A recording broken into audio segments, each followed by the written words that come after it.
Hey guys, tonight we wake up flat on our back in a damp hollow with the smell of wet fur in our nose and a beetle crawling across our collarbone. The fire burned out hours ago, and someone, probably your younger cousin, kicked the shared animal skin blanket off in the night. So now cold dew is soaking into your hips, and the stone under your spine is reminding you why being alive in the Stone Age was more survival exercise than lifestyle choice. Your bed is a patch of flattened grass, still matted with the smoke from last night's fire, and half a jawbone that someone forgot to clear away. There is no pillow, only your own arm tingling with numbness, or maybe your mother's half-smashed wicker basket, which smells faintly of mushrooms and regret. The air outside the shelter is sharp, the kind of morning chill that sneaks in under animal hides and settles into your bones like a permanent tenant. You sit up, slowly, spine-stiff legs heavy. You are 12 years old, and already your back sounds like an ancient tree groaning in the wind. There is a dried smear of something across your forearm, blood soot, berry pulp. You don't remember. You don't ask. Most stains have stories you'd rather forget. You glance around the shelter. It's not much. A dome of saplings bent and tied, layered with reeds and woolly hides, just enough to keep the rain off, if it's light, and the wind off, if it's polite. Last night it was neither. The ceiling dripped on your forehead for 2 hours before someone stuffed a wad of grass into the leak. Beside you, 4 of your cousins are still asleep, mouths open, limbs tangled, each one twitching, in the throes of whatever dreams Stone Age children have, probably involving cooked meat or the rare sensation of warmth that doesn't come with a bite. One of them rolls over and groans. Another lets out a small stuttering snore, like a squirrel drowning in milk. You envy them. They still have a few months, maybe a year, before they realize what being a girl in this world really means. You scratch your scalp. The itch isn't new. Lice are loyal companions, more faithful than any man you'll ever meet. You reach under your tunic, made from the hide of a deer you didn't kill and barely helped skin. It's stiff with sweat, and age stitched together with sinew that cuts into your shoulder when you move wrong. There's no underlayer, of course. Just your skin against leather, warm in the wrong places and cold in all the others. A chicken clucks somewhere outside, not a pet, not really a friend. It laid 3 eggs last week, and then stopped, probably sensing the collective hunger of the camp. You stand bare feet sinking into the packed earth floor and step around a pile of ash, the still warm remains of last night's meal, if gnawing on fire-blacked roots counts as a meal. The air is thick with smoke and morning breath. No one brushes teeth here. Some chew bark. Most just live with it. The slow rot, the bleeding gums, the breath that wilts leaves. You duck out of the shelter into the pale gray light of dawn. The world is wet, not with rain, but with the kind of heavy mist that makes your fingers numb and your knees ache. There's no silence. Birds scream from the trees. Insects buzz by your ears. A child is already crying in a nearby hut, and a man is shouting, probably because his feet are cold and someone ate the last boiled mushroom. You take a breath. The air smells like wet dog-burned grass and old sweat. You walk past the fire pit, past the pile of discarded bones and skin scraps, and head to the stream. You don't carry water yet. That's not your chore this morning. This morning your job is to check the traps for frogs. If there are any, there often aren't. And if there are, your hands will be the ones to kill them. You've never seen a mirror. Only glimpses of your face in the water, broken by ripples, shadowed by reeds. You don't know if you're beautiful. You don't know if that matters. In this world, you are not raised to be admired. You are raised to be useful. So before you get comfortable, take a moment to like the video and subscribe, but only if you genuinely enjoy what I do here. And let me know in the comments where you're tuning in from and what time it is for you. It's always fascinating to see who's joining us from around the world. Now dim the lights, maybe turn on a fan for that soft background hum, and let's ease into tonight's journey together. The mattress, if one dares to call it, that is a low, itchy bed of woven reeds. And the word woven here is generous. It's really more of a suggestion that someone, at some point, attempted to lay the stalks in the same direction. Now, though they jut at odd angles, poking your ribs, your knees, and the soft spot behind your ear, you lie flat, and still your spine finds every pebble beneath the mat. Shift to your side, and a beetle climbs into your hair. There is no comfort here, no fluff, no cushion, just pressed grass that smells faintly of mildew and goat. A few tufts of animal fur are scattered on top, perhaps for warmth, perhaps for decoration. It doesn't matter. The mice chewed through most of it anyway. At night, you wrap yourself in a hide deer, maybe, or boar. It hasn't been properly tanned, so it stiffens in the cold and curls at the edges. If you forget to shake it out in the morning, you'll find spiders in it by nightfall. When it rains, the mattress sours. The ground drinks what it can, and the rest pools beneath you. You don't move then. You just lie still, listening to the squelch each time you shift your hip, waiting for the damp to creep into your bones. There's a part of you that resents it, wishes for straw, for feathers, for anything soft. But there's another part that's too tired to care. You're expected to sleep 6 to a bed. There's no such thing as your space. Everyone curls around the fire like stray dogs, limbs overlapping backs, pressed tight. When one turns, all must turn.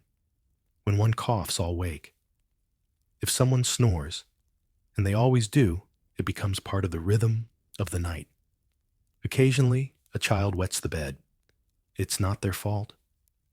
They're cold, underfed, and afraid of the dark woods just beyond the tree line. But you are the one who sleeps next to them. You wake soaked in ammonia and shame. No one scolds. No one comforts.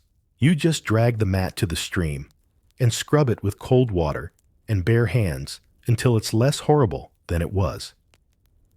Then you lie back down. And it happens again. You learn not to complain. Not because it changes nothing, though it doesn't, but because the ones who complain are noticed. And those who are noticed are given more work or less food or fewer blankets when winter comes howling. Better to keep quiet. Better to seem grateful for the reed mat that smells like damp fur and old sweat. In the warm season, insects are your bedfellows. Mosquitoes hum in your ears, fleas burrow into your ankles, and ticks cling to the back of your knees. You crush them when you feel them. You don't always feel them. In the cold season, there are fewer bugs, but the trade-off is frostbite. You wake with stiff fingers, purple toes, and breath that mists into the rafters. If you forget to rub your feet by the fire before sleeping, you might lose a toe by spring. Sometimes the elders tell stories around the fire before bed about spirits who live in trees or ancestors who walk the hills.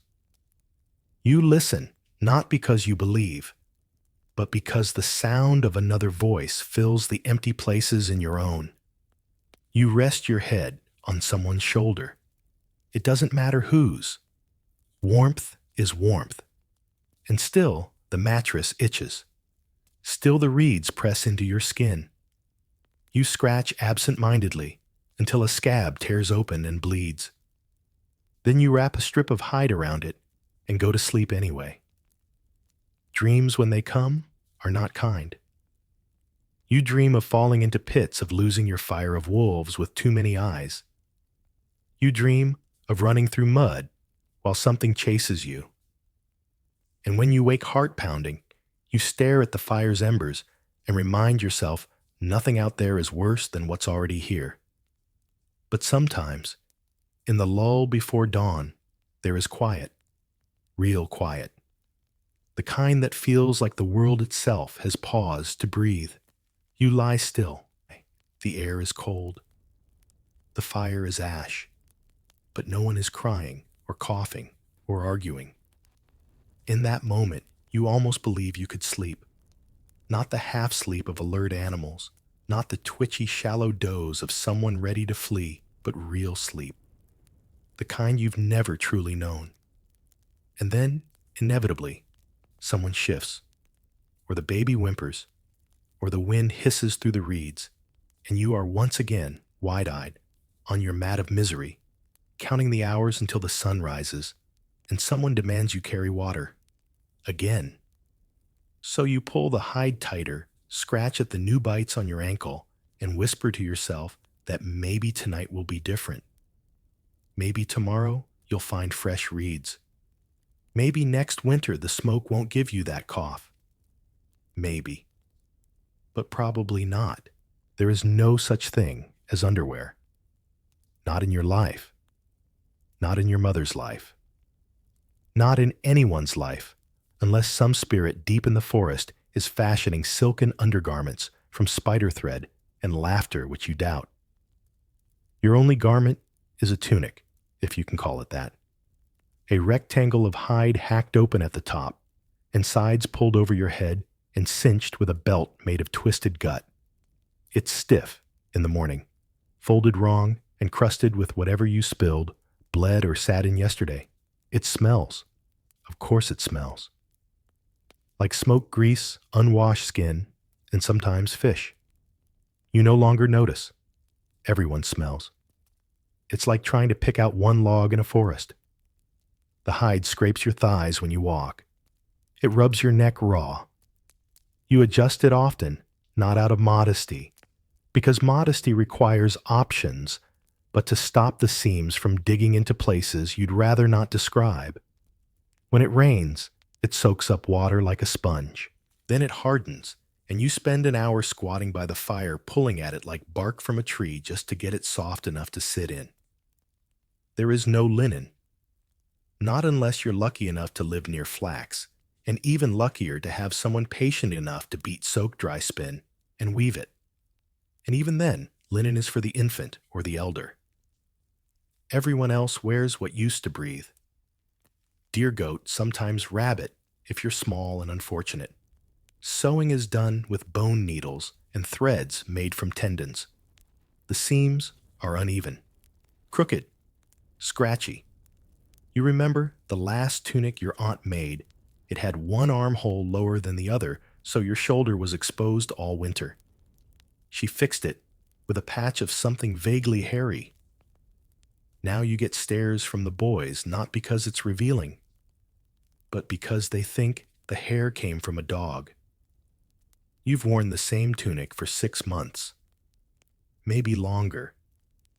It's never been washed. Not really. You rinse it in the river when it starts to grow.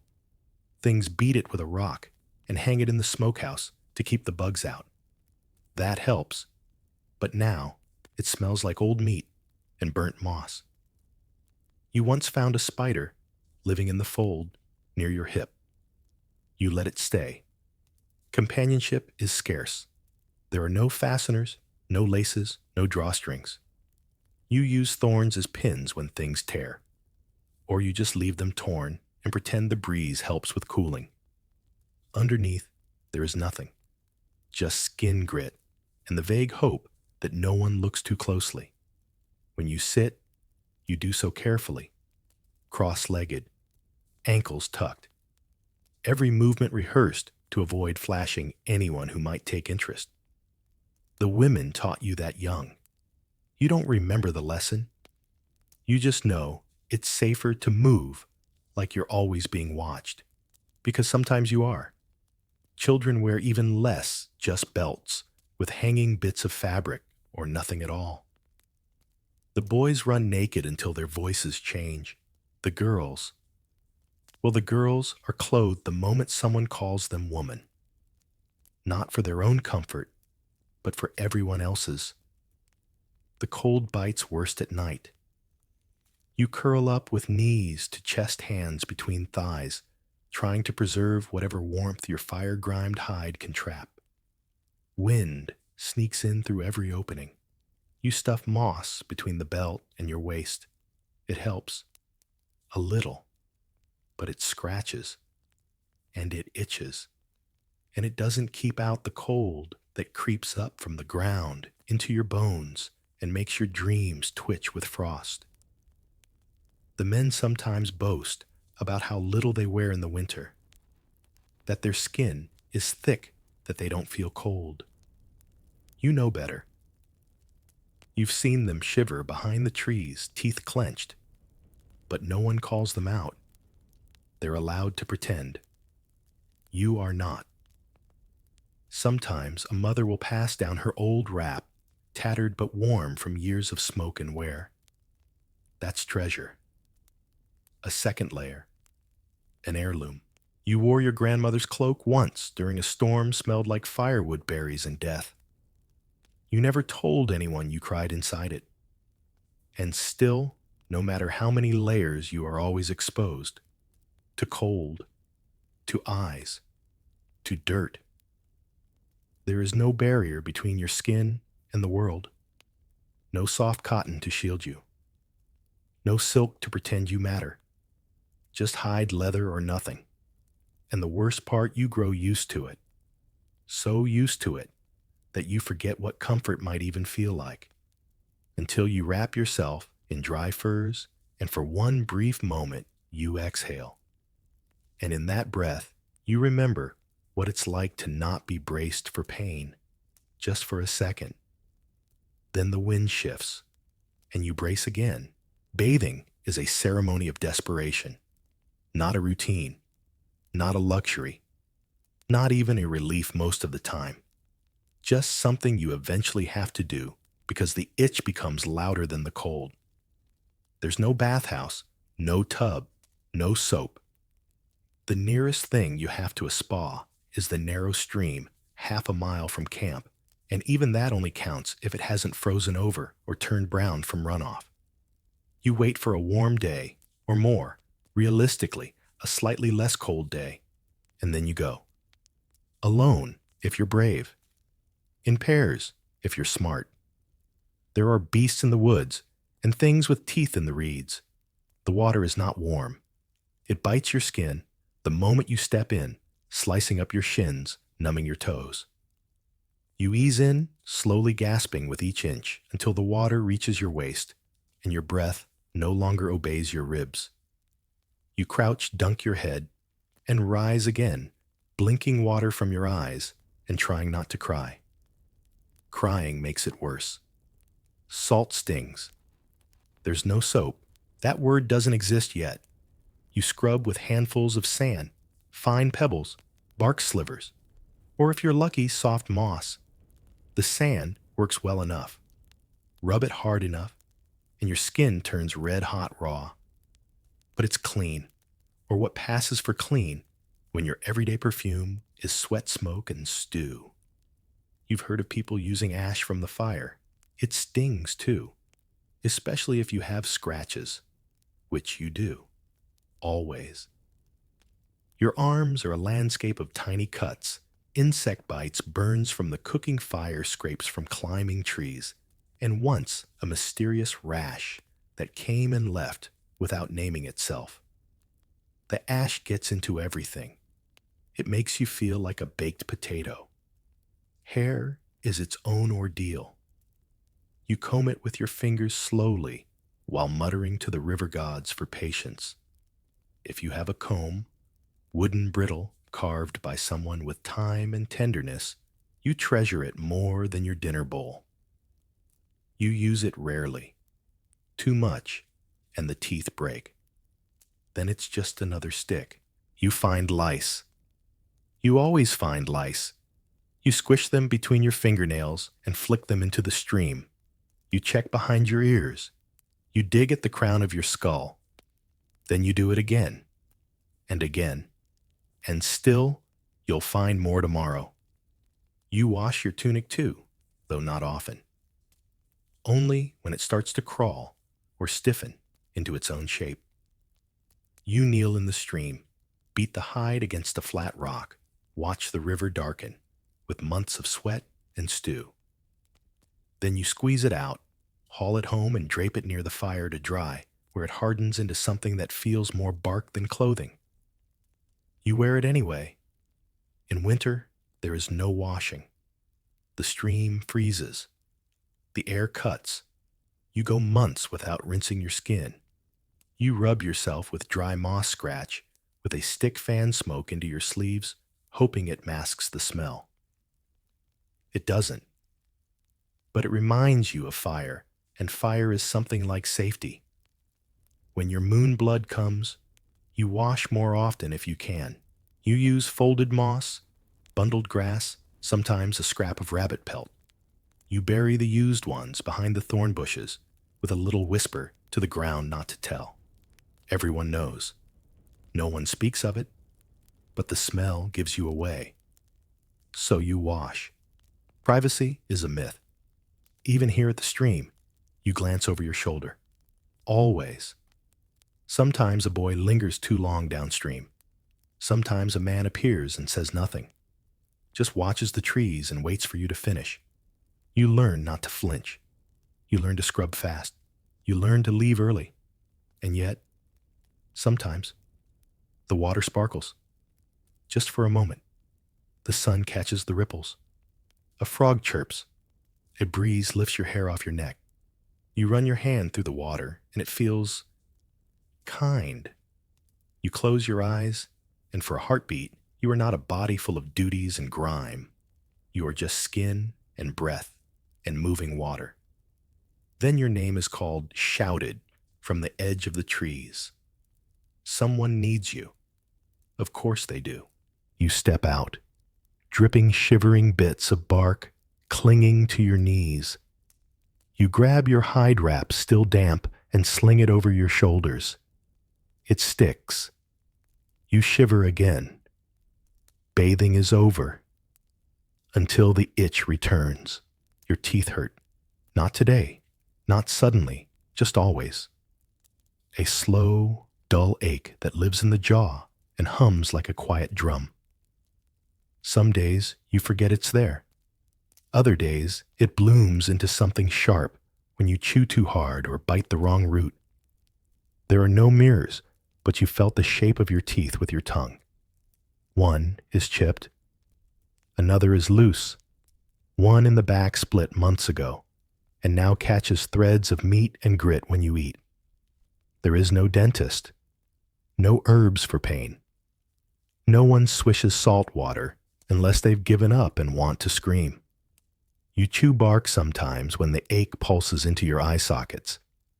It helps for a moment. Then the splinters start. No one has clean teeth here. Everyone's breath smells like boiled onions, root mash, and infection. The children already have brown at the gum line. The elders, well, they're usually toothless. Their mouths collapse inward like sacks of folded skin lips, puckered words slurred through gaps. You know that's your future. Not 50 years from now. More like 15. Your diet doesn't help. You eat what the forest allows, fibrous roots, gritty grains, dried meat, jerky torn with your molars. There's sand in everything. The stones used to grind the grain. Leaf powder behind invisible until your teeth find it. It's like chewing tiny pebbles day after day. Your molars wear down. Your enamel thins. Your gums recede pink, turning brown, brown, turning black. There's a legend in the camp about a man whose teeth were so bad they all fell out in a single winter. He died that spring, not from plague or beast, but because he couldn't chew the food He needed to stay warm. You believe that story. It sounds about right. No one brushes. But some chew twigs, soft frayed ones from certain trees. You've tried it. It tastes like sour wood, and after a few minutes, your gums bleed. That's supposed to be good, they say. Means it's working. Means the bad blood is leaving. You spit it into the fire and hope it doesn't stain your lips. There is one woman, old, quiet, bent like a willow root, who keeps a pouch of dried mint leaves tied at her waist. She chews them after meals, claims it makes her breath sweet. You tried it once. The taste was strange, clean, sharp. It made your mouth feel awake. You liked it. You never got to try it again. Pain is part of the mouth, part of the day, part of you. You don't cry about it. No one does.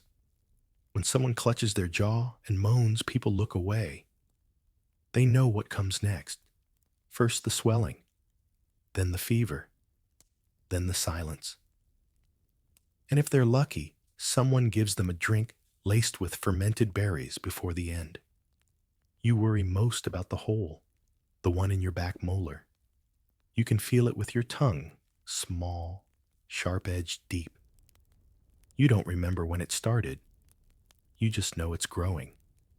Some nights it throbs. You press your fingers against your cheek, trying to ease the pulse. Nothing works.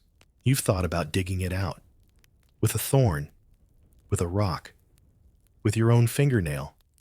You haven't tried yet, but you might. Everyone knows someone who's yanked a tooth.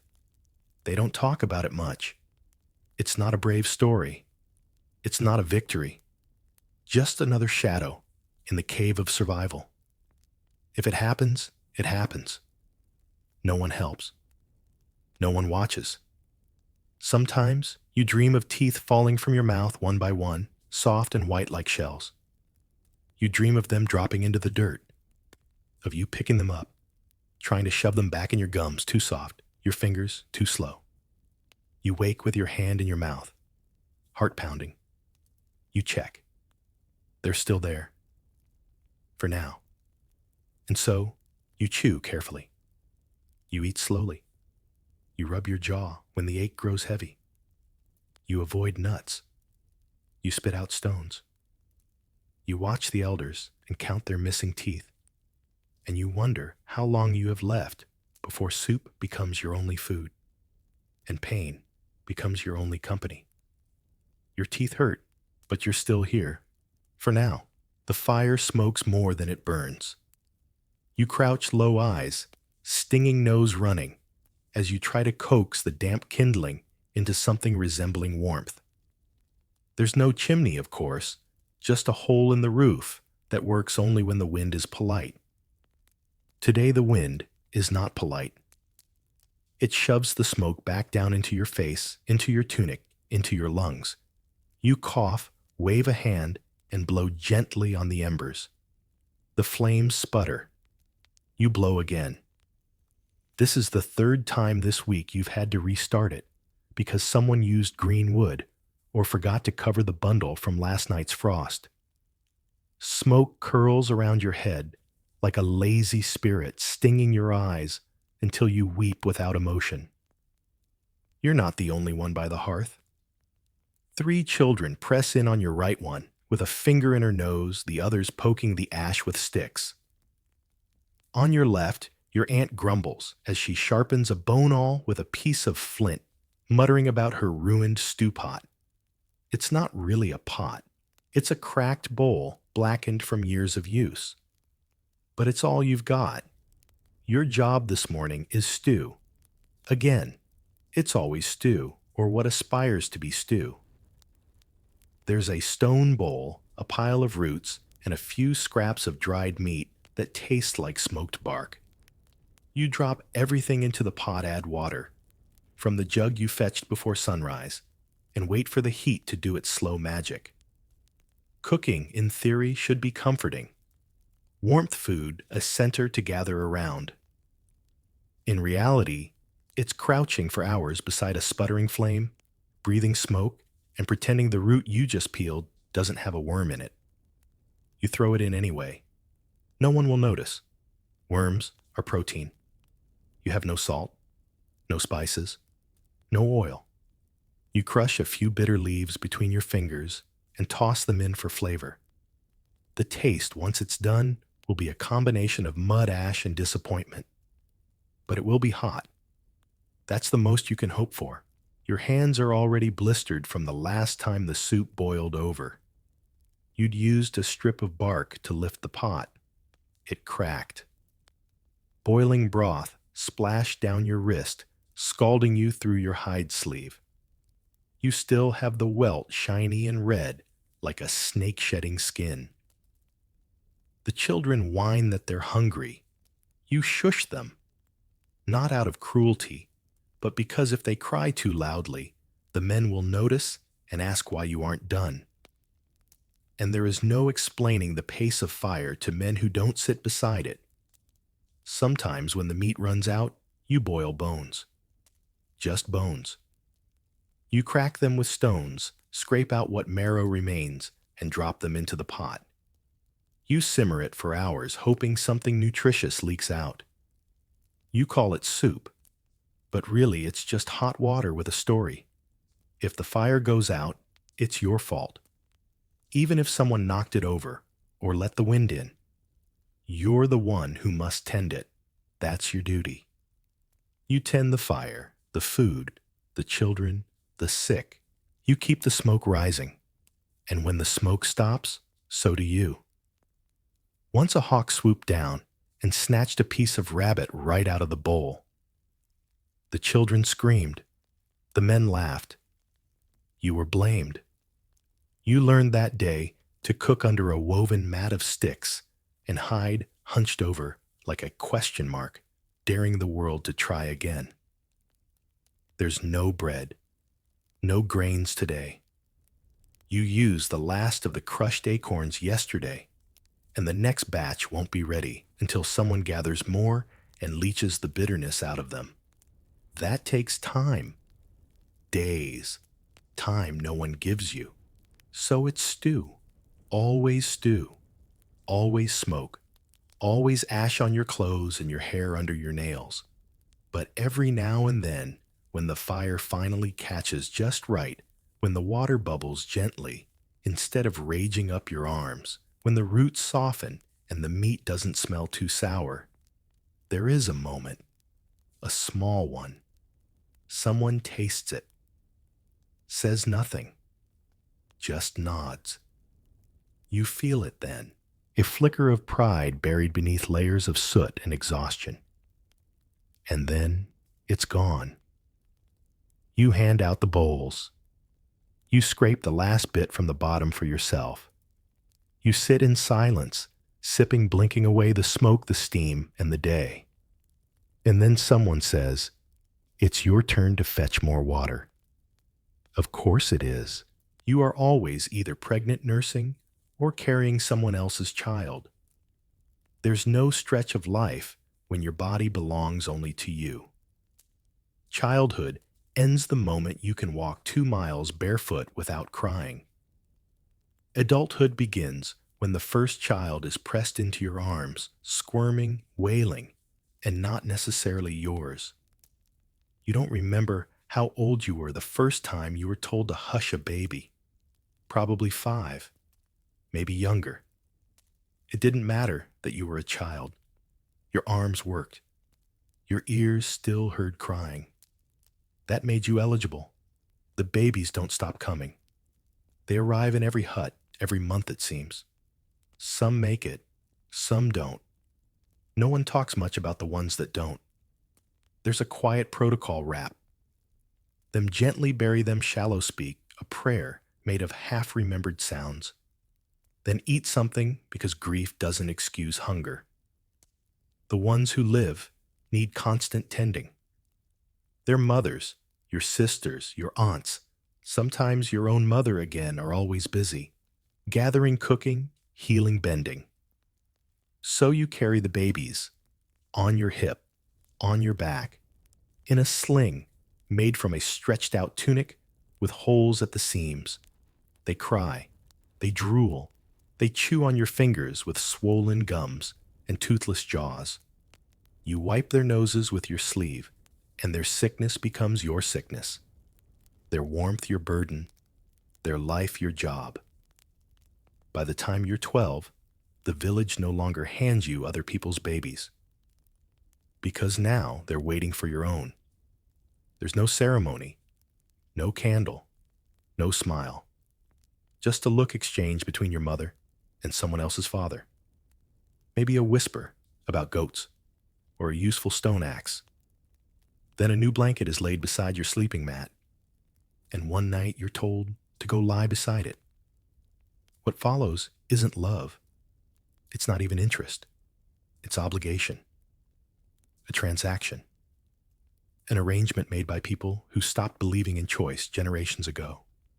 You lie still. You breathe. You wait for it to be over. And then the waiting begins again. Because once it's done, your body is no longer yours. It becomes a calendar. You watch your belly. You count the moons. You feel for sickness in the morning. You hide the nausea when you can. When you can't, everyone knows. The first time you feel the movement inside, it's not wonder. It's dread. Not because the baby isn't wanted, but because you know what comes next. The swelling, the pain, the endless aching back, the cracked feet, the fire in your hips, the sleepless nights filled with anxious dreams, and a bladder that empties hourly. And then eventually, the moment when your body breaks itself open to bring another one into the world. There are no midwives, not really. Just older women who've done it before and hope you scream less than they did. You squat. You push. You pray to gods you don't believe in. You grip someone's hand until your fingers go white. If you survive, and not everyone does, you'll be handed a baby that weighs nearly as much as your guilt, and you'll be expected to feed it immediately. Breastfeeding is constant. There's no schedule, no quiet nursery, no padded chair. You feed, wherever you are, whatever else you're doing. Stirring stew, feed the baby. Grinding acorns, feed the baby. Digging a root out of frozen soil with a splintered stick, feed the baby. And when the baby finally sleeps, you don't. Because then it's your turn to carry water. Some of the women carry two, one on the back, one in the belly. The walking becomes slower, the climbing harder, but no one helps. Help is not part of this world. Endurance is. If your child gets sick, you boil roots. You whisper chants. You blow warm breath onto their chest and hope. If they live, you carry them again. If they don't, you dig the hole, sing the song, and wake up the next day with another one still nursing. There is no break, no pause between one child's needs and the next. You forget the shape of your own belly when it's empty. You forget how it feels to sleep through a night without needing to shush someone with your breast, your hands, your voice. You become the lullaby, the blanket, the medicine, the burden. And if you speak of this, of being tired, of being afraid and not wanting another, you're met with silence. Or worse, a reminder that this is what women do, have always done, will always do. But sometimes in the dead of night, when the fire crackles low and the baby is finally sleeping, you look at their face, soft, round mouth, slightly open, and something quiet stirs. A memory, maybe, or a promise you never made out loud. And for just a moment, it's enough. Then they cry, and you begin again. You're 12 and you're married. There's no celebration, no feast. No garland of wildflowers in your hair. Just a long look from your mother, who ties your tunic a little tighter at the waist, brushes your cheek without meeting your eyes, and tells you it's time. Time for what you already know. You've known since your cousin disappeared for 3 days and came back quieter. Since the older girls stopped playing by the stream and started spending more time near the fire. Since your name stopped being called for games and started being mentioned in whispers behind furs. The man is older. Of course he is. Everyone is older when you are 12. He has shoulders like a cliff and breath that smells of fermented berries. He doesn't speak to you, not really. He speaks to your uncle, offering a carved bone comb, 2 bundles of smoked meat, and a spear with the tip still sharp. A generous offer. You apparently are worth more than your cousin was. You don't say goodbye. There's no point. You gather your possessions, your blanket, your string of beads, your smooth pebble with a line of quartz, and walk with him. He doesn't hold your hand, just walks ahead, expecting you to follow. You do. His camp isn't far, just across the hill by the leaning tree with the split trunk. You've passed it before while gathering mushrooms. It smelled like smoke then. It still does. There are fewer people here. 2 older women, 1 child, and now you. Your new shelter is slightly larger than the one you left, but darker. The thatch is thicker. The smoke lingers. It clings to your hair, your tunic, your skin. There's less laughter here, less noise, just work. No one tells you where to sleep. You're expected to know. You lie down on the edge of the mat, hands tucked under your neck, spine curled like a shrimp. You close your eyes. The hide rustles beside you, and then everything begins. It's over quickly. Your eyes stay open the whole time, fixed on a crack in the ceiling, where daylight used to slip in before the patch of fur was nailed over it. Your body doesn't scream. It flinches. That's enough. No one asks if you're all right. No one expects you to be. In the morning, you're told to fetch water, as if nothing's changed. But everything has. Your body feels hollow and too full at the same time. You walk to the stream, slower than before each step, a reminder of your new role. Other women nod when they see you, not with joy, with recognition. They've made this walk too. Your chores multiply. You're not just gathering roots and crushing herbs now. You're cleaning the hides, salting the meat, patching the leaking roof. At night, you sit beside the fire and pretend not to hear the man's breathing deep in beside you, knowing that eventually he'll reach for you again. You bleed less now, or more. It's hard to tell. Your stomach turns when the food burns. Your breasts ache. You think you might be with child, but you don't say anything. Not yet. Not until you're sure. There's a rhythm to this life. You wake, you work, you endure, you sleep. Sometimes you hum, just to remember your own voice. Sometimes you don't. One evening, the man returns with a gash on his thigh. A boar, he says. You fetch the moss poultice. He lets you press it to the wound. His eyes close. You see the boy he might have been once. You look away. In this world, marriage means duty. It means warmth when the nights are bitter. It means no longer walking home alone from the stream. It means someone expects you to feed them, mend their cloak, bear their children, and die beside their fire. It does not mean safety. It does not mean comfort. And it certainly does not mean choice. But you are 12 and you are married, and there is no way back. You wake up with your fingers wrapped around a stick, not remembering why you took it to bed. It was for the wolves, probably. Or maybe the rats. Both are frequent visitors, uninvited but persistent. The stick isn't sharp, but it gives you something to grip in the dark, something to press against your chest, while you listen for breathing that isn't yours. Wolves howl in the distance, sometimes nearer. You've never seen one up close, but you've heard what they leave behind. A trail of blood, bones without faces, the sound of chewing in the night. Your uncle once told you wolves avoid fire. Then he stopped lighting one. So you sleep with a stick. The shelter isn't secure. It never was. A storm last month tore open one side and someone patched it with a mat of bark and moss. It doesn't stop the wind, just slows it. You wake with your hair stiff with frost, your breath visible in the air, and your toes curled against themselves like dried leaves. One is turning purple. You don't talk about it. A few nights ago, a rat chewed through your food pouch.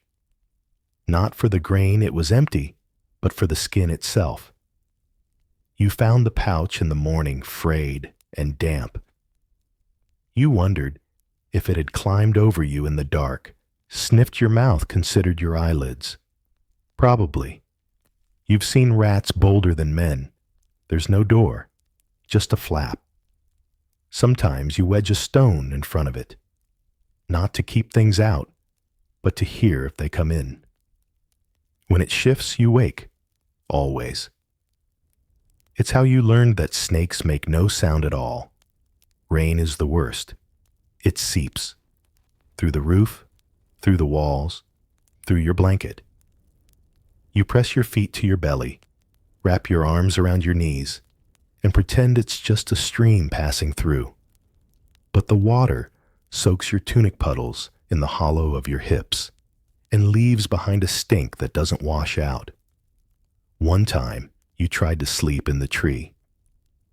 It was an old pine hollowed in the center. You climbed inside and curled like a cat. It was quiet, almost peaceful, until you woke covered in ants. You screamed. No one came. The ants didn't care. You never did it again. At night, you listen to the fire. It pops like bone. The embers shift. You try to read them shapes in the dark stories, in smoke. Anything to distract from the cold and the creaking of branches above. You share your sleeping mat with a girl named Sina. She kicks in her sleep and grinds her teeth.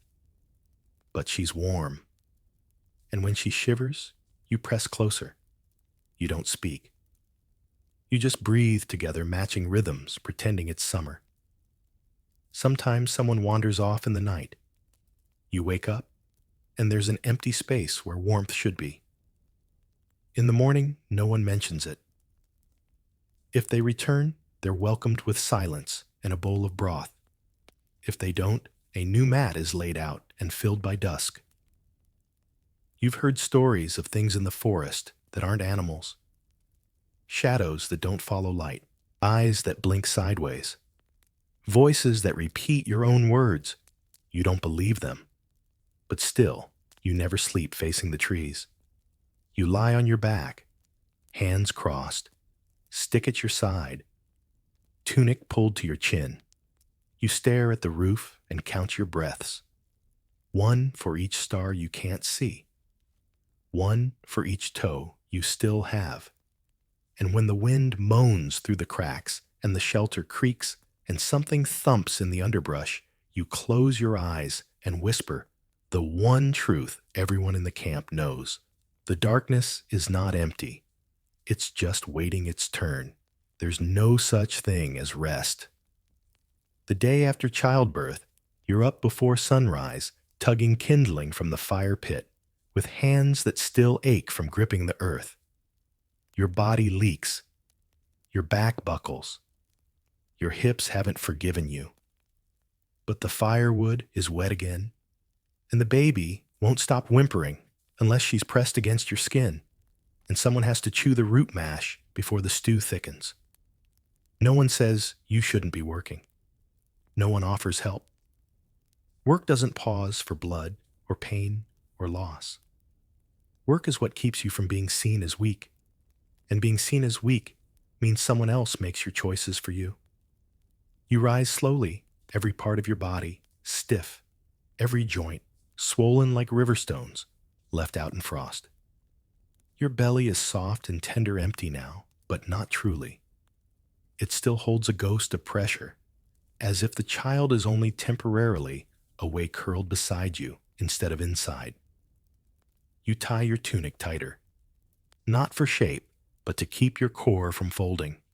Then you walk down to the stream barefoot. You avoid the sharper stones, not all of them. That's impossible. You carry water on your back in a stretched leather pouch that leaks if you bend too far. The strap digs into your shoulder. You ignore it. If you complain, someone might ask if you're feeling sick. And that's dangerous.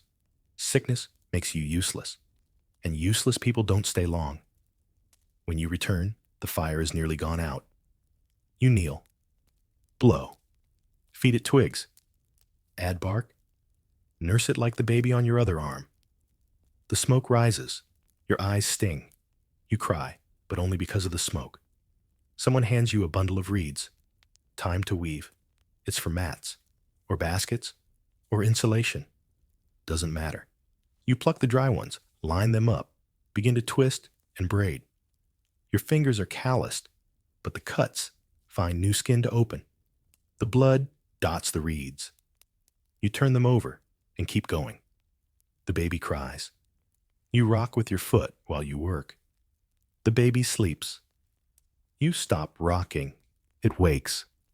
You rock again. Around you, people move. The men sharpen blades. The children gather bugs. One old woman hums a tune you remember from long ago before your womb was busy, before your hands bled with purpose. You miss those days, but not too loudly. Missing is a kind of luxury. By noon, your head swims. You've eaten nothing. There was no breakfast. Only a few leftover bits from last night's stew, already claimed by someone who got to the pot before you. You chew a strip of bark. Not for nutrition, just to keep your jaw busy. It stops the dizziness. Your legs ache. Your breast leaks. The wound between your legs stings every time you squat. You need to relieve yourself, but the nearest bush is too far. You wait. You forget. You go anyway behind the shelter, quickly praying no one follows. By the time the sun lowers, you've gathered firewood, washed the baby's cloth in cold water, patched a hole in your tunic, crushed dried berries into powder for someone else's rash, and caught 2 frogs for the pot. You haven't spoken. There's no time. Dinner is quiet, not because you're tired, but because your jaw hurts from clenching. You eat slowly, watching others take second helpings. You don't ask. Later, a man jokes that you're strong for a girl. You nod. You don't smile. Smiling costs muscle. You need that energy for walking, for grinding, for surviving. And when the baby cries again in the dark and the fire crackles low, and your arms are too weak to hold her, but you do anyway, you whisper something soft, not for her, but for you. I'm still here, because that in this world is the closest thing to rest you'll ever get. The stream is colder today. It pulls at your ankles like a warning, silting between your toes, sliding over your skin with that sharp clarity only mountain water knows. You wade in, slowly, careful not to spill the pot, balanced on your hip. Your feet sink into mud. Something wriggles beneath your arch, probably a leech. You don't scream. You don't even flinch. You squat near the deeper bend where the water runs cleanest. Your hands are already red before you start scrubbing. The cloth is stiff from last night's mess. The baby's mess. Someone else's mess. You lost track. There's no soap. You rub the linen scrap against a rock. Dip it, rub again. The rock is worn smooth from years of this. You wonder how many hands have used it. How many women. How many names lost in the water. Across the stream, someone is rinsing fish. You know her barely. She's older, her face folded with sun and memory. Her fingers work fast, splitting gills with a sharpened stick, flicking scales like insects. She hums, not a tune, just a rhythm. You match it. Rinse, ring, fold. Rinse, ring, fold. The water carries away your waste and your warmth. You forget what dry feels like. Even in sleep, your feet stay damp, toes pale and puckered. You once thought they might rot off. You stop thinking that. Now you just check for softness, for smell, for pain. Back at camp, no one thanks you for clean cloths. They vanish as soon as they dry tied to hips tucked under babies stuffed into leaks in the wall. You patch and repair, not out of pride, but because bare cloth is as rare as fat meat. You think of the older women, those with fewer chores, who sit on the warm stones and tell stories. You're told you'll be like them someday, if you survive long enough, if you bear enough, if you don't go mad first. You carry the water home. It sloshes. The strap digs into your shoulder. The pot knocks against your thigh. Every step is measured. If it spills, you go back. If it cracks, you cry, but only inside. Once, someone dropped a pot and laughed. They didn't laugh long. By midday, you've filled 5 vessels, scrubbed the hide apron, fetched fire moss, and coaxed a crying child into sleep with a half-hummed chant you barely remember learning. You haven't eaten. You suck on a piece of dried root, not for hunger, but to keep your jaw from locking. Your hands are cracked.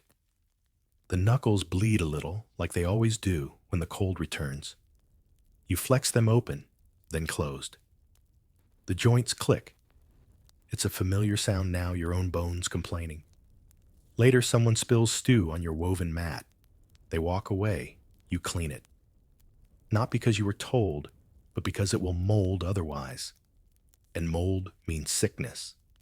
And sickness spreads. You miss the stream sometimes. The cold clarity of it. The brief illusion of washing something clean. But here in the camp, everything dirties faster than you can scrub. Even the people. You sit on the edge of the fire ring and stretch your feet toward the coals. They don't feel it. Not really. The numbness comes and goes like a tide. You poke at your heel. It doesn't react. You smile to yourself. A small, private joke. You are turning to stone, one part at a time. Still you rise. You fetch more water. You fill the jug. You walk again. Because that's what you do. You move. You carry. You clean. You keep the world from rotting, even if it takes you with it. You don't own anything. Not really. There's a pouch of beads under your sleeping mat, carved bone mostly, and one smooth piece of red stone you think might be special. You found it near the stream and kept it hidden. It's yours. But not if someone sees it. Everything else belongs to the group. The pot you stir with. The hide you wrap yourself in. The knife you borrow to cut roots. Even your bowl, cracked rim-chipped, is technically shared. If you eat slowly and someone else needs it, they take it. You don't argue. You just hold your hand beneath your mouth and finish that way. Once someone claimed ownership of a flint blade, marked it with a slash of berry juice, carved their initials, though none of you truly write. They were found face down in the stream 2 days later. No one said it was about the blade, but no one took the blade either. It sat in the mud until the juice faded and the initials blurred. Now it's just the good blade. Everyone uses it. No one owns it. You've had tunics taken, hides swapped, a woven satchel borrowed and never returned. You don't complain. If you're lucky, someone lends you something better. If you're not, you sleep colder that night. You've seen what happens to those who try to mark territory, to hoard, to hide food, or keep a special blanket. They don't get punished outright, not in public. But their firewood vanishes. Their portion shrinks. Their name is left out of plans, and when they ask for help, they're met with silence. There are rules, not spoken, just known. Don't take more than you need. Don't claim what others need more. And don't under any circumstance think yours is stronger than ours. Even your body doesn't feel like yours. Not when the old woman says she's ready now. Not when the men look at your hips and discuss you like weather. Not when the baby cries and reaches for your breast, whether it's hungry or not. You carry water for everyone. Stir stew for everyone. Scrub cloths for everyone. And when you sit for a moment bowl in hand, someone asks for a favor and you rise again. It isn't cruelty, it's survival. Everyone suffers. Everyone serves. Even the strong are beholden to the rhythm of need. Still there are moments, tiny glinting ones. A string of beads made from snail shells given to you by a girl with crooked teeth who hasn't yet bled. A slice of dried fruit left on your mat by someone who didn't have to. A song hummed in the dark, passed from one tired mouth to another. You gather these, not in a pouch, not under your mat, in your mind. Because the only thing truly yours is memory. And even that someday will be borrowed by someone else, retold, reshaped, remembered in a version you wouldn't recognize. But for now, you sit, hands cupped, eyes lowered, bowl empty. And when someone says, "We need more bark," you stand. Because ownership is a myth, but obedience is survival. Puberty means danger. You don't realize it right away. At first, it just feels like confusion. Your body changes in ways no one explains. There's no ceremony, no talk, no gentle hand to guide you. Only silence, heavy and careful, as if naming the change might make it come faster. Your chest begins to ache. You wake up sore, the tunic rubbing in ways it didn't before. The other girls pretend not to notice. The older women begin to look at you differently, not unkindly, but with a knowing distance, like you've already started to drift into some inevitable role. Then comes the bleeding. It shocks you. You think you're wounded at first. You wipe again and again, waiting for it to stop. It doesn't. You don't cry. You just breathe hard, press your tunic between your legs, and hope it ends before someone else sees. But they already know. The older ones always know. That night, someone places a bundle of moss beside your sleeping mat. Nothing is said. Nothing needs to be. You learn to fold it, to tuck it, to pretend it's normal. You walk slower now. You sit more carefully. You wake up in the night, panic spreading from your belly, checking for stains. There's no privacy. Every woman has done this. Every girl will. But still, it feels like a secret carved into your skin. Something everyone sees, but no one will speak aloud. You are no longer a child. And that means eyes will find you now. The men notice. Their looks sharpen. They speak more softly when you pass, or not at all. You learn to listen to tone more than words. You feel the weight of glances that last too long. You shrink your steps. You hunch your shoulders.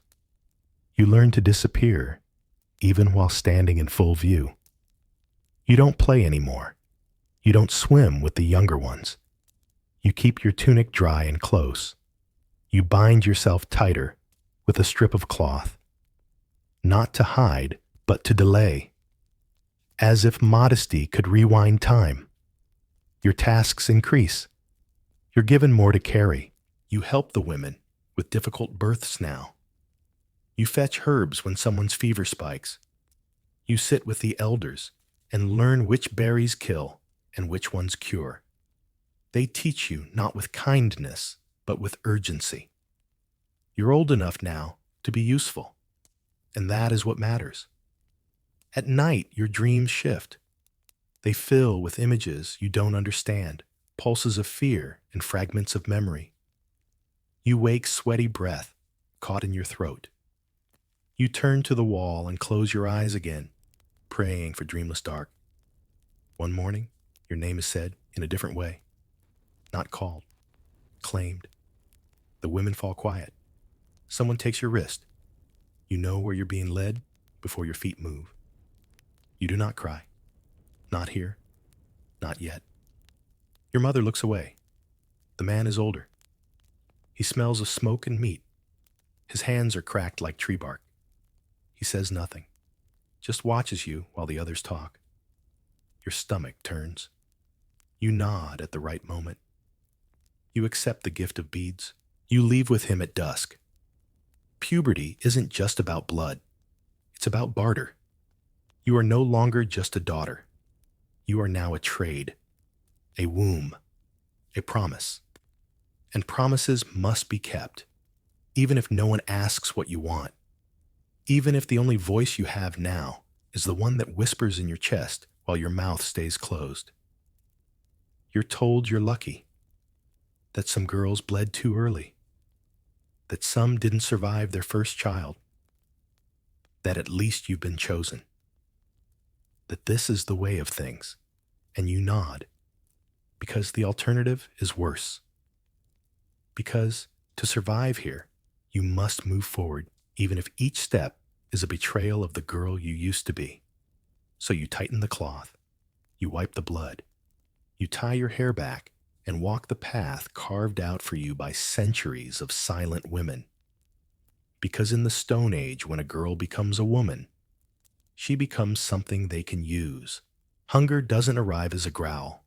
It arrives slowly, like fog over the hills settling into your limbs, dulling your mind, making every task feel twice as far and 10 times heavier.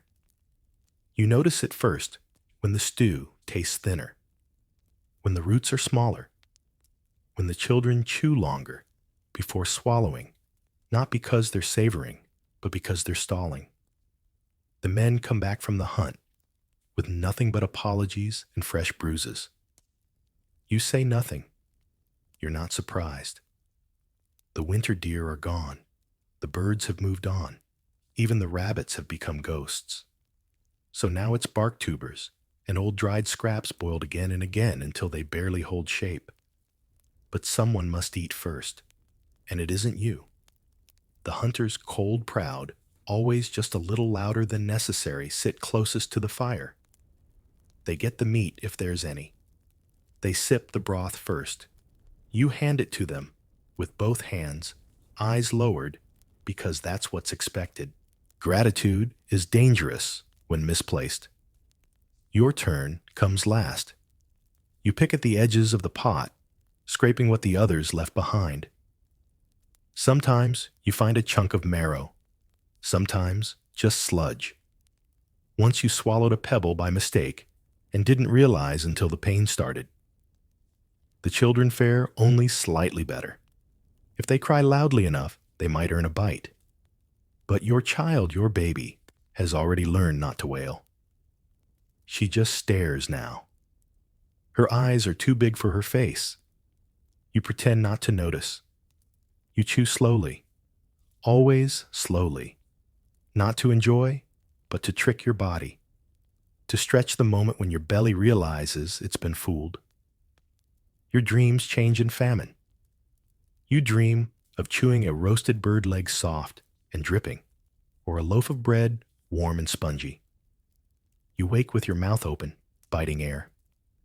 And then you sit up, dizzy and dry, and reach for a twig to chew. Not because it feeds you, but because it keeps your jaw busy. Herbs lose their potency when you're starving. The old women say healing doesn't work on hollow bodies. The fever takes faster. The wounds don't close. The cough lasts longer. Every sniffle is a gamble. One girl barely 10 collapsed last week. She hadn't eaten in 3 days. Her mother gave her everything she had. She still didn't make it. They buried her quickly, quietly. and no one dared say her name again until the rains returned. You feel the bones in your wrist more clearly now. Your tunic hangs loose. Your legs shake when you squat. And when you try to sing to the baby, your voice cracks. The tune breaks like ice underfoot. Still you gather.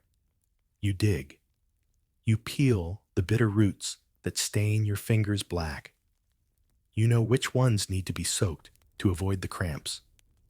Which leaves must be boiled twice. Which bark to scrape for just a hint of sweetness. But nothing fills you. Not truly.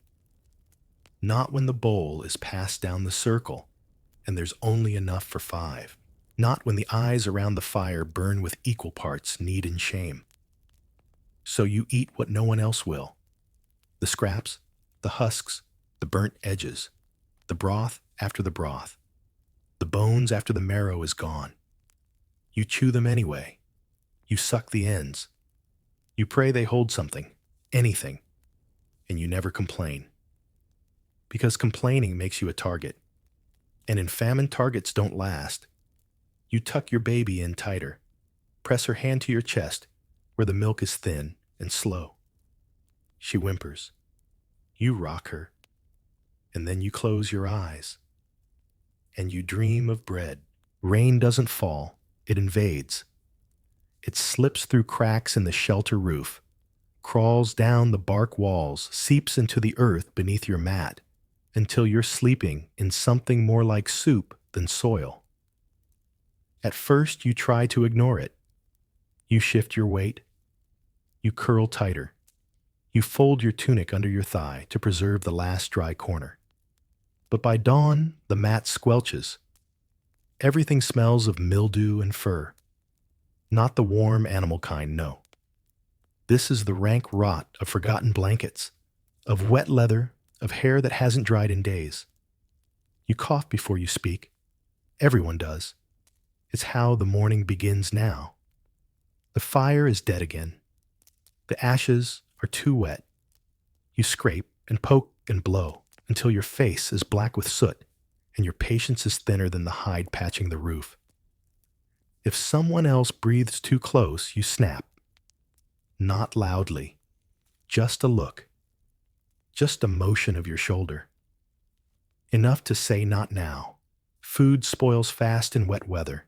The roots soften. The meat grows fuzz. You cut around the worst of it and boil the rest. If the broth smells too sharp, you stir in crushed mint. Not to mask the taste, but to give the illusion of something deliberate. People eat what doesn't kill them. That's the rule. You've never been sure if it's wise or just desperate. Clothes don't dry. Not ever. Not truly. You hang your tunic near the fire, twist it in the sun, bury it in ash. Still it stays damp. It clings when you move, rubs raw behind your knees, leaves your chest damp even after sleep, and wet skin blisters. Then breaks. You've been walking in squelching shoes, if you can call them that, for days. Leather wraps tied with bark cord. They slide when you step, smear mud across your calves. Inside your toes blister, split. You pack moss between them to stop the bleeding. It doesn't work.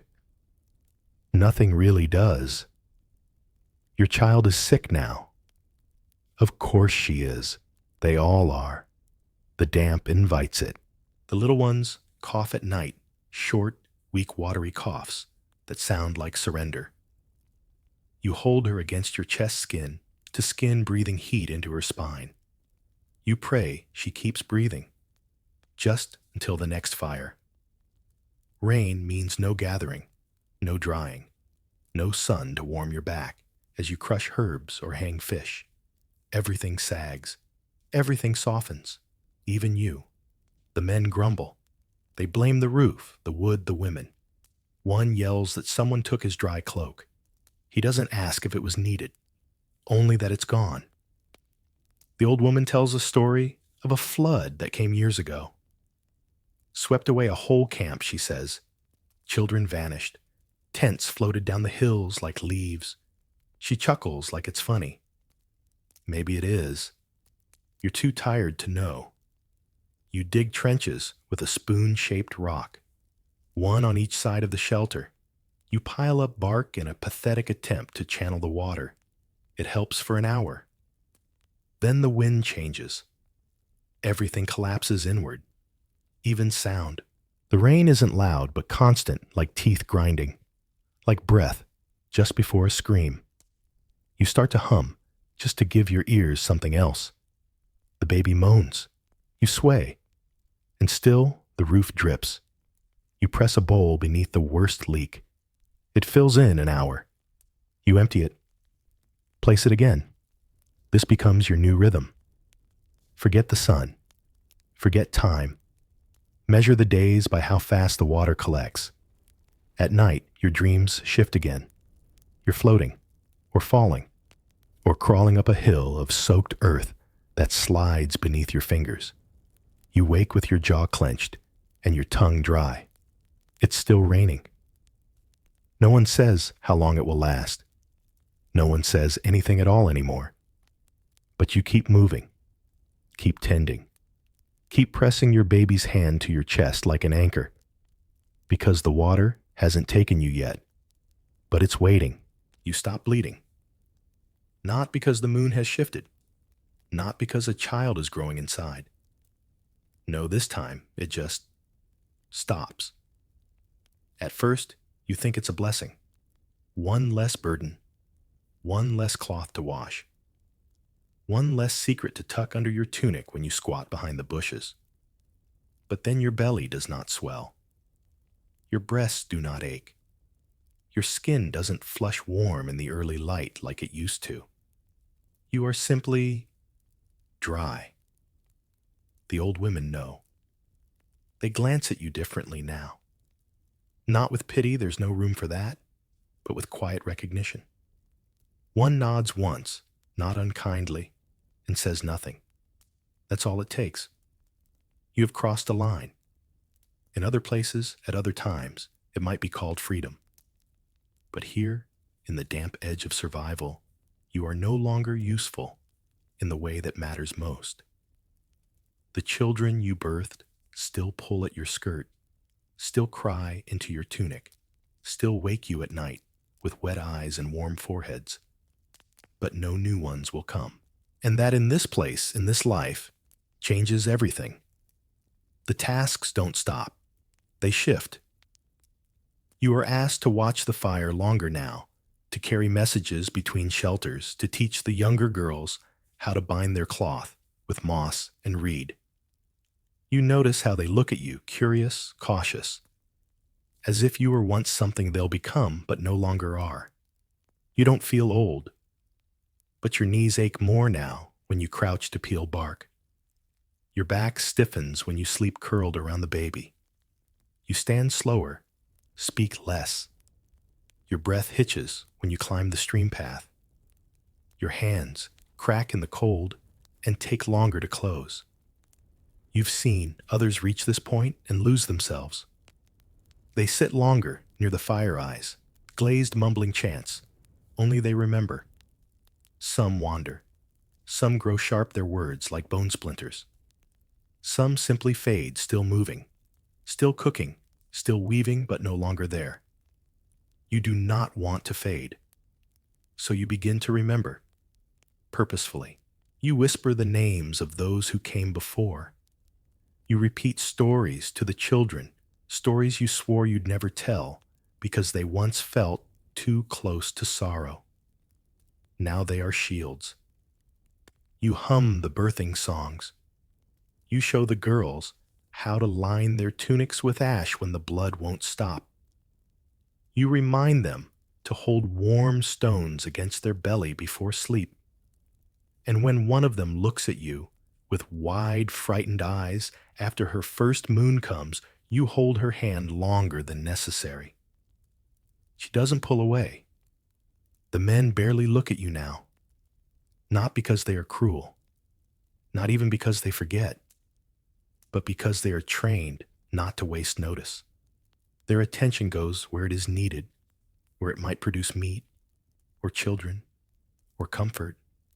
You are now none of those. And so, in a way, you become invisible. But invisibility has power. You hear more now. Conversations held at the edge of the fire. Whispers between cousins about leaving, about the strangers in the West, about whether the rains are cursed. No one hides their words from you. No one imagines you'll use them. You are silent stone, and stones do not speak. You gather moss that no one else knows is useful. You line your sleeping mat with pine shreds that keep the rats away. You mix crushed charcoal with dried berries to treat cough. You are no longer a tool, they have younger hands for that. You are now something older, not quite sacred, but close. One night, a woman with a crooked leg asks to share your mat. Her shelter has collapsed. No one offered space. You lift the flap nod. She lies beside you in silence. Neither of you speaks. In the morning, she brings you the flat stone you once lost, the one that fits your hand like a memory. You don't ask where she found it. You just place it by the fire. Sometimes now, you wake up before the others and sit outside. You don't need a reason. You watch the sky shift from ink to gray. You listen to the birds fight for seeds. You smell the frost and think of nothing. And that, too, is a kind of survival. Because in a world where everything is claimed and bartered and bled, for the ability to sit without purpose is a strange, quiet luxury. You no longer bleed, but you remain. And in this world, that is more than most can hope for. Death is not dramatic here. It does not arrive with trumpets or final speeches.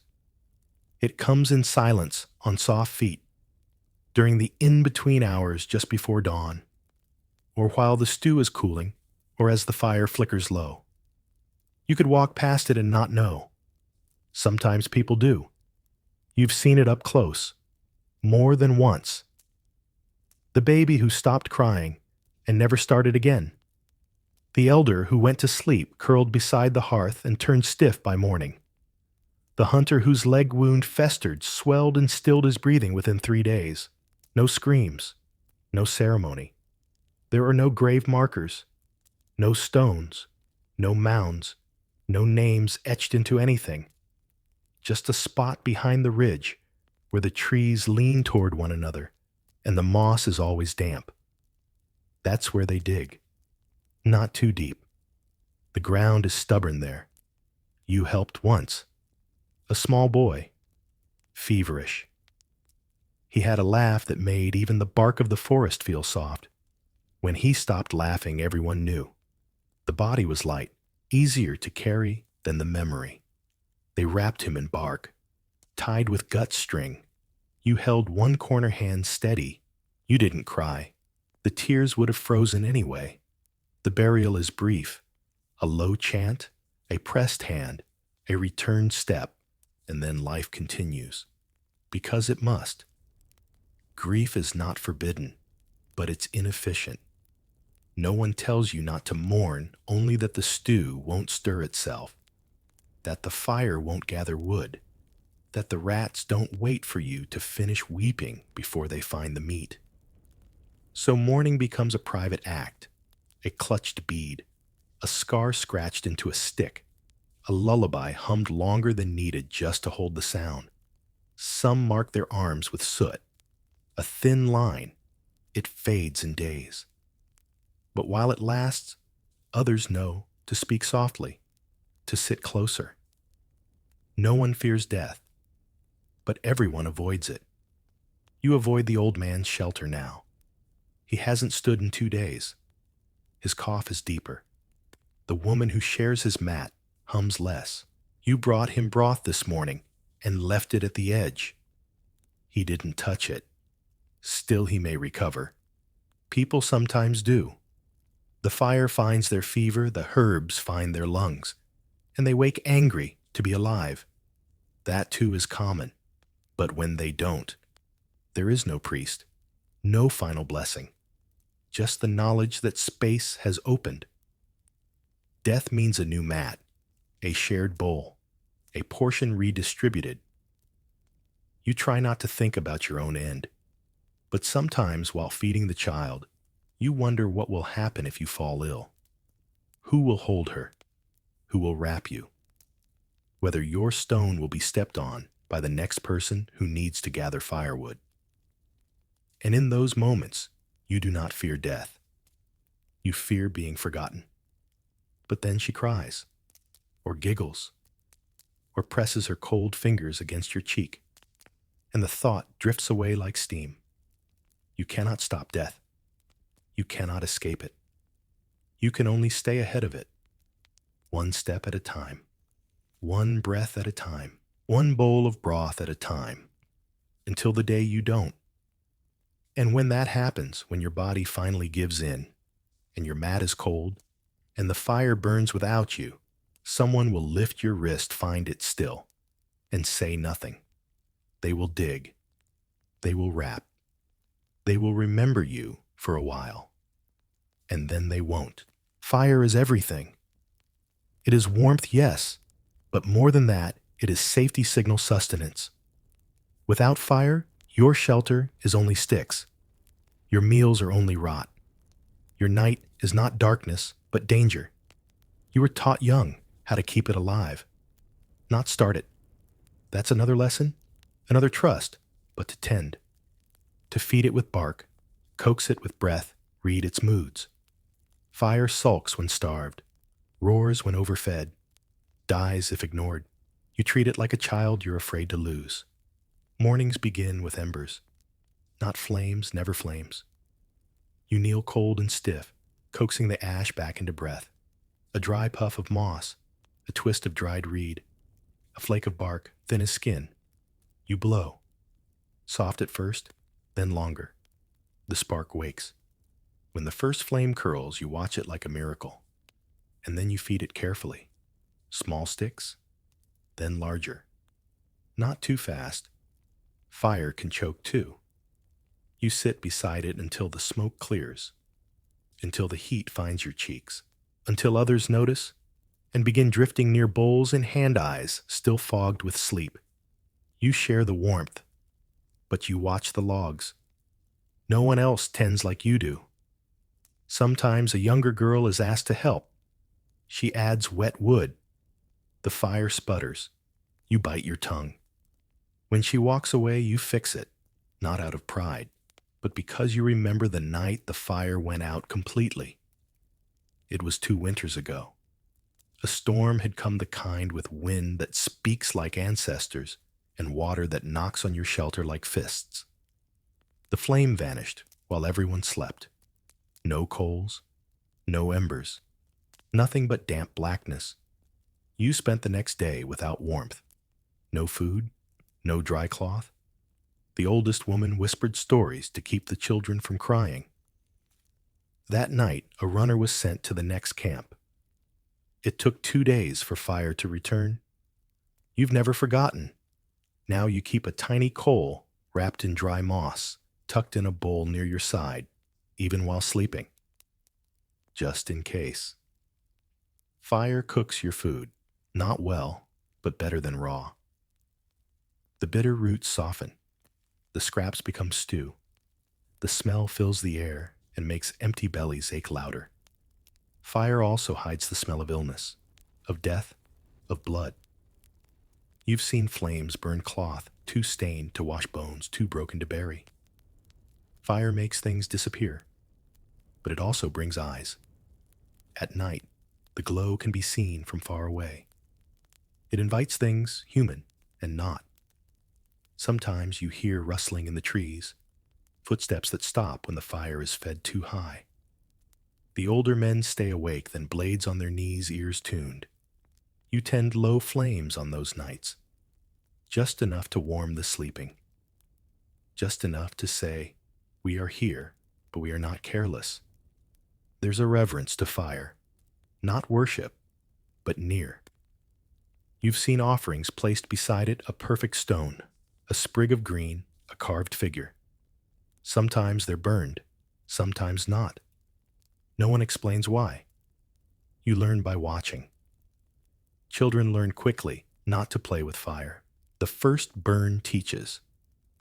You have your own scar wrist inner side, a careless moment, a dropped stick, a lesson etched into flesh. It still itches when the weather shifts. Fire is life. But it is also temperamental.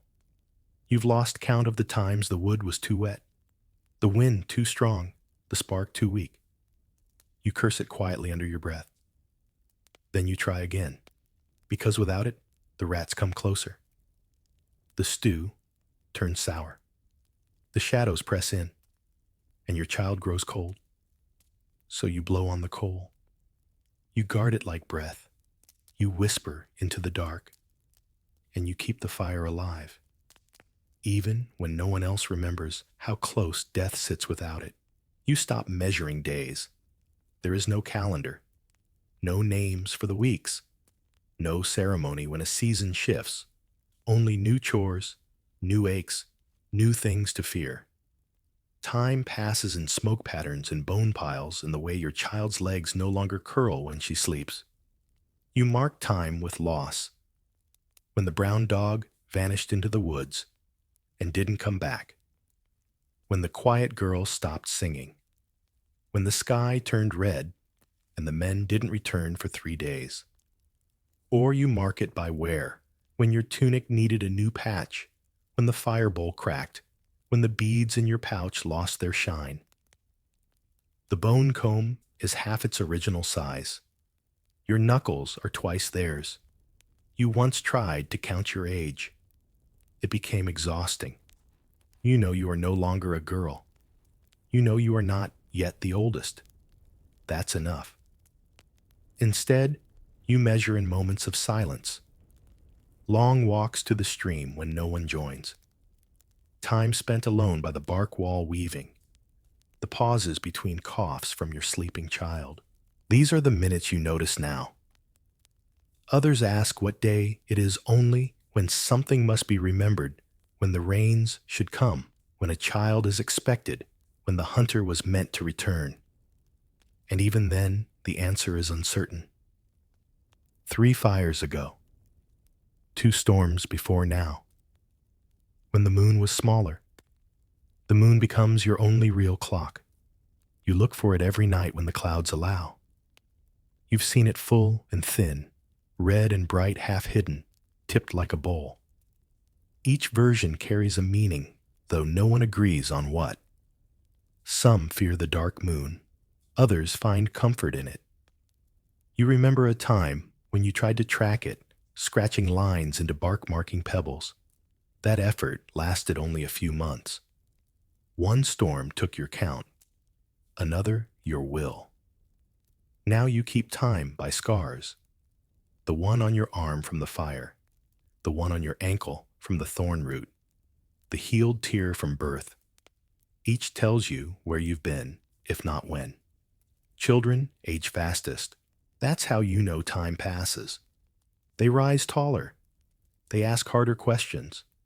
They grow quiet in ways you recognize, and you know they'll bleed soon. You brace yourself. One girl asked you once how old she was. You told her the truth, enough to gather not yet enough to trade. She nodded. She understood more than you expected. The elders say they can feel time in their joints. You believe them. Your shoulders tell you when rain is coming. Your spine tells you when it's morning. Your knees ache when something has changed, though you can't always name what. Some days feel like years. Others vanish in the stir of a pot. A good day is one where no one bleeds. A better day is one where the stew lasts till sunset. The best days are so small you nearly miss them. Your child laughs. A fish flops into a basket on the first try. Someone tells a story you haven't heard yet. You smile less now. But when you do, it lasts longer. It means more. There are no birthdays, no anniversaries, no special days. Only survival, only repetition. only the quiet miracle of waking up again to another cold wind and another bowl to fill. So you stop measuring, because the days are not what matter. Only the fire, only the child, only the next breath. You stop asking questions, not because you've learned everything far from it, but because asking means drawing attention.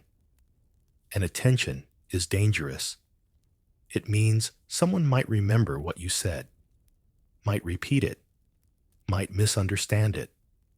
So you learn by watching instead. When the old woman crumbles dried root into a bowl, you watch the way her fingers shake just before she says it's ready. When a hunter flinches at a sound in the dark, you note which direction he doesn't face. When a girl weaves a basket tighter than needed, you notice the bruise half hidden by her sleeve. You gather knowledge like embers, gently, quietly, with the back of your hand. There's a time when you did ask why the moss is boiled before placing it on wounds, why no one speaks the names of the dead for a moon, why that one man never eats berries even when he's starving. You asked, and the silence answered. Not cruelly, just completely. So now you listen. You hear more this way. You hear when the water changes pitch in the stream, when it runs slower, thicker, warning of rot upstream. You hear when two women pause their laughter at the same moment their hands still over the stew pot. You hear your child cry a little too long and know it's not hunger this time, it's fear. You stop asking why the stars flicker, why the child 2 shelters over hasn't spoken in 3 days, why the man with the cracked knuckles won't meet your eyes. You stop asking because questions lead to stories, and stories lead to truths, and sometimes truths are heavier than what your arms can carry. So instead, you learn the shapes of silences. You learn that when someone says, "She wandered off," it means no one went to look. That when a girl returns with fewer beads than she left, with no one asks how she paid for her share. That when someone claims a new space near the fire, no one mentions the mat that was there before. You learn the code. You speak it fluently. Still, a part of you remembers how to wonder. You look at the stars when no one's watching and wonder if anyone has ever named them. You watch birds and wonder why they scream before rain. You wonder why the fire sometimes shifts color, why your dreams are quieter now. But you wonder silently. You keep your questions tucked behind your teeth. Instead, you repeat what works. Gather at dawn. Feed the fire. Keep the child warm. Press your tongue to your cheek before speaking. The unspoken rules are the strongest ones. So you don't ask who stole the dried fish. You don't ask why the dog limps. You don't ask why the old woman keeps whispering the name of someone no one else remembers. Because some answers are too sharp to hold, and some truths can only be survived by never knowing them. You stop making plans. The future here is not a place you go. It's a thing that happens to you, like weather, or illness, or fire. You do not reach for it. You brace against it. There was a time long ago when you thought ahead, when you wondered what name your next child might carry, when you imagined a better shelter closer to the stream, warmer in winter, when you dreamed of having your own knife, your own bowl, your own stretch of cloth that no one else touched. But each time you reached forward, the world took something back. So you stopped. Now you think only in halves. Half a day's wood left, half a root to grind, half a night of rest before the baby cries again. You prepare what you must when you must, but not beyond. The word tomorrow is dangerous. It tempts fate. You've seen what happens to those who trust it. There was a woman who saved the last of her berries for a morning feast. She never woke up. A boy who built a new sling planning to hunt farther upriver. He slipped, broke his leg, and was left behind by dusk. You've seen lovers whisper of spring plans. Then the frost came. Then silence. The only future you allow is the one you can carry. You mend your tunic not for style, but so it won't fall off before snow. You dry moss, not for luxury, but because wet moss ruins sleep. You gather bark, not because you know when the rain will return, but because it always does. Once a girl asked what she would be when she grew. You wanted to answer kindly. You wanted to lie, but your mouth stayed shut because you didn't know if she would grow. And hope is too sharp a blade for children to hold. Still, sometimes your mind wanders. What if the weather stays kind? What if the baby's cough fades? What if one day someone brings news from another camp, stories of warmth, of abundance, of a life where no one wakes up cold and worried? The thoughts drift in like smoke.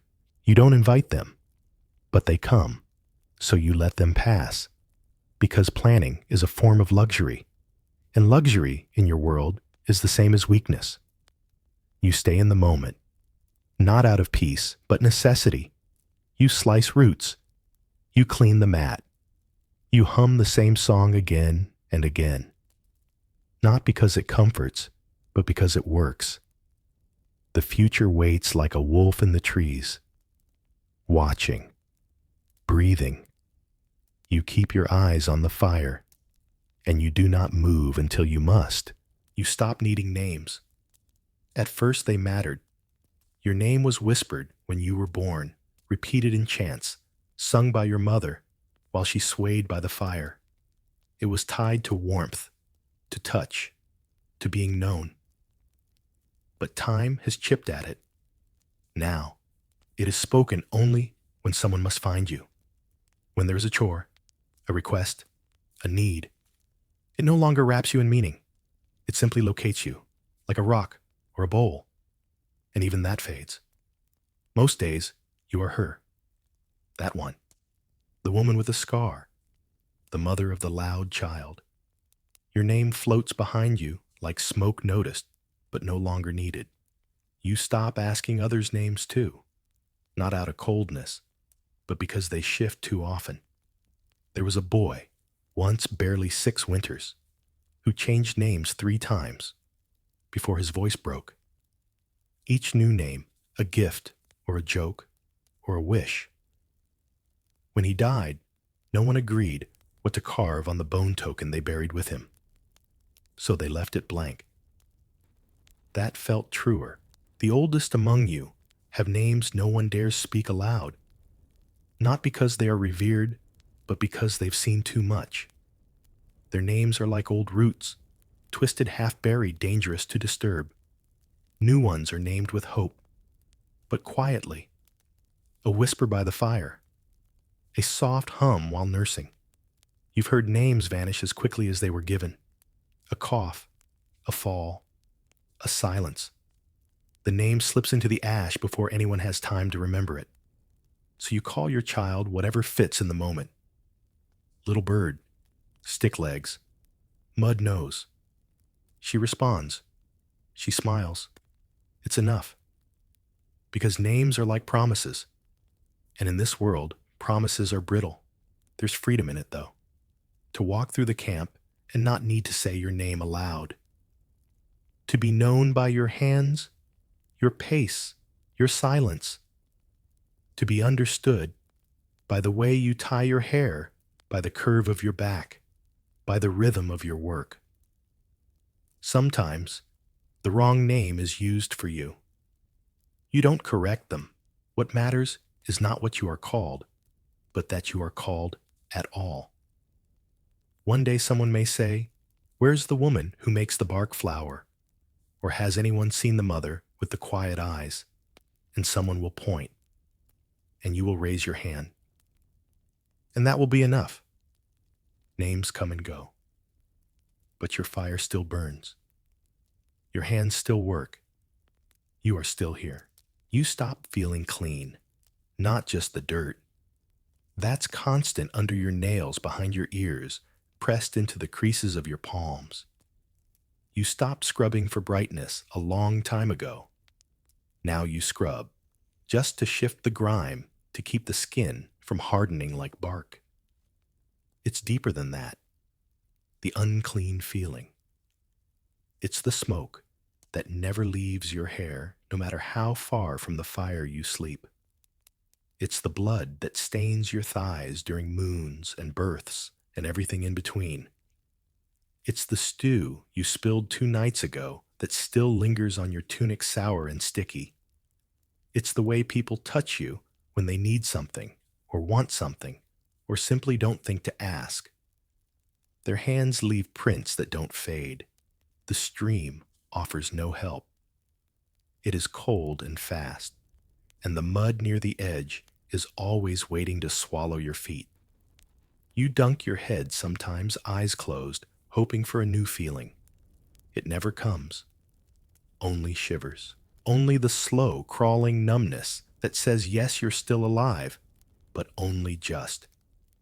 You used to dream of baths, not warm ones, not luxuries. Just being submerged in clean water long enough to forget the smell of others. Long enough to feel like your own skin belonged to you. But dreams are delicate here. The baby smells of smoke and milk and old wool. You press your nose to her scalp anyway.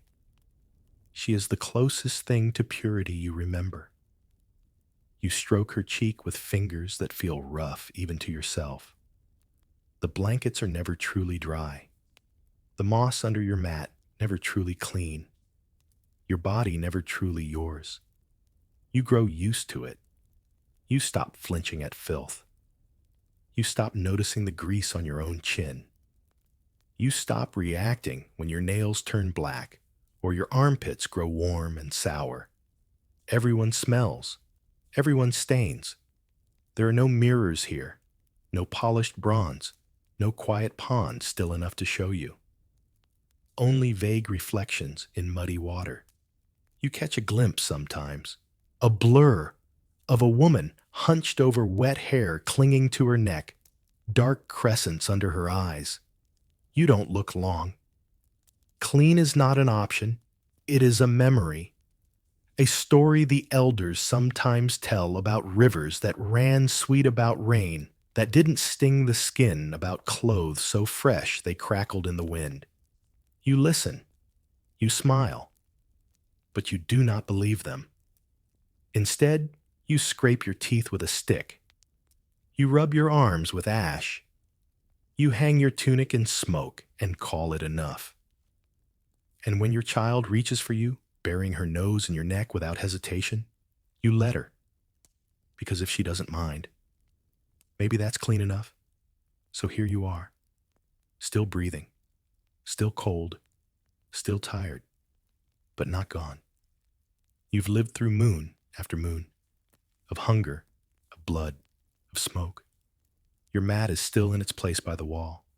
Your bowl, though cracked, still holds stew. Your fire, though small, still burns. No one thanks you. They don't need to. You were not meant for thanks. You were meant to keep things from falling apart. And that you have done.